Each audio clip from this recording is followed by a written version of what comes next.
Jadi kasus 300 triliun yang menguap sekarang ini, itu keteledoran atau konspirasi?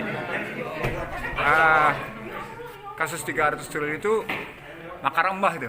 Karena mereka melawan embah. Jadi kan ini kasus dari mulai dari kasus anaknya Rafael. Iya, itu ininya, triggernya. Tapi kenapa mesti geser menjadi kasus?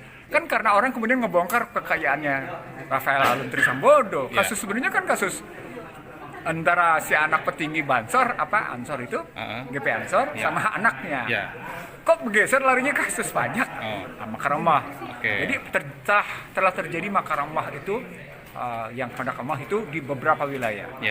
Satu, wilayah kepolisian. Kepolisian dua, kasusnya Sambo sama kasusnya Teddy Minahasa. Satu ya. Lalu berikutnya kasus pendidikan. Terbongkar para rektor. Artinya yang terjadi adalah bobroknya pendidikan muncul di situ. Kasus berikutnya adalah perpajakan dan cukai sekarang nih. Muncul juga kayak gitu. Lalu berikutnya juga muncul kasus bagaimana perpolitikan lewat yang namanya keputusan pengadilan negeri Jakarta Pusat. Kan kebongkar, semuanya kelihatan gitu. Apa poinnya? Poinnya sesungguhnya ketika orang teriak-teriak saya berbuat kebaikan tapi sesungguhnya terjadi kerusakan gitu ya, maka seperti pernyataan pahala siapa yang KPK Pahala Nanggolan bahwa begitu rusaknya yang namanya infrastruktur.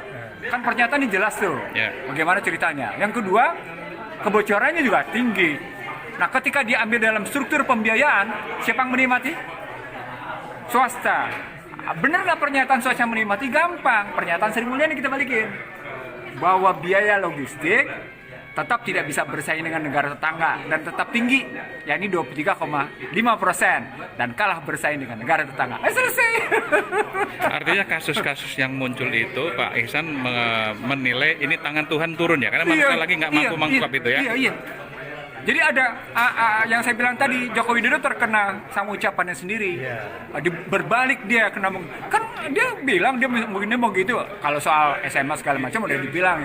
Tapi paling tidak saya udah ngomong duluan soal 7%, lo nggak akan pernah bisa 7% sebelum orang lain. Nah sekarang ini saya berpendapat gitu ya.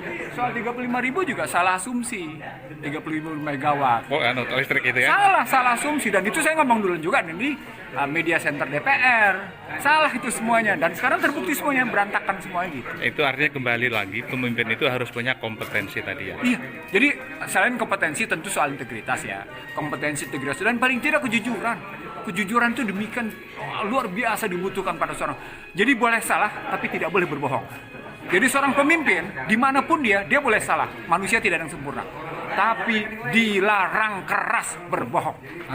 Faktanya rezim ini berbohong sejak banyak 2014. bohong sejak awal. Oke. Terima kasih Pak Ihsan. Berbohong paling.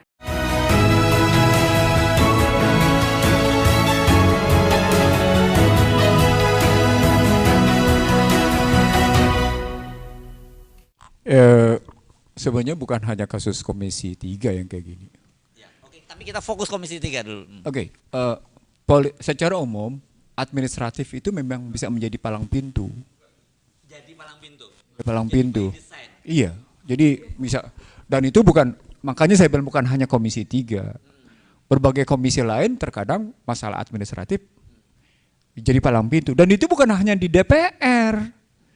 Di eksekutif juga paling pintu administrasi. MPR sama begitu juga. Semua. Jadi ini yang disebut dengan politik administratif. Satu. Yang kedua, memang kalau tanpa persetujuan dari ketua bidang yang ada di DPR-nya, ya nggak bisa keluar. Itu memang begitu. Prosedurnya begitu. Memang begitu. Jadi nggak bisa keluar. Ini bidang hukum. Siapa di bidang hukum di DPR-nya yang bersama Puan, siapa wakilnya saya lupa, nggak tahu siapa gitu ya. Sekarang dari Golkar Pak Ludwig Paulus ya untuk bidang Polkam itu. Siapa? Pak Ludwig Frederick Paulus ya. Oh Sekjen. Oke. Ya kita bisa ngerti lah. Udah bisa ngerti lah itu. Jadi yang saya mau sampaikan adalah itu akan melakukannya begitu gitu. Yang berikutnya adalah kalau kita ngambil begitu, maka problem besar pada bangsa ini adalah yang kita tidak ketahui dan kemudian kita baru sadar belakangan. Kenapa saya bilang Komisi 3 ini begini? soal Komisi 3 dengan Mahfud Ditunda itu kan cuma sekedar rapat dengar pendapat atau rapat kerja. Rapat kerja. Anda tahu nggak bahwa yang namanya DPR diamputasi ketika hasil pansusnya nggak bisa dijalanin. Hasil pansusnya nggak bisa dijalanin. Yang di dalam hasil pansus itu ada pembuktian strategic transfer pricing.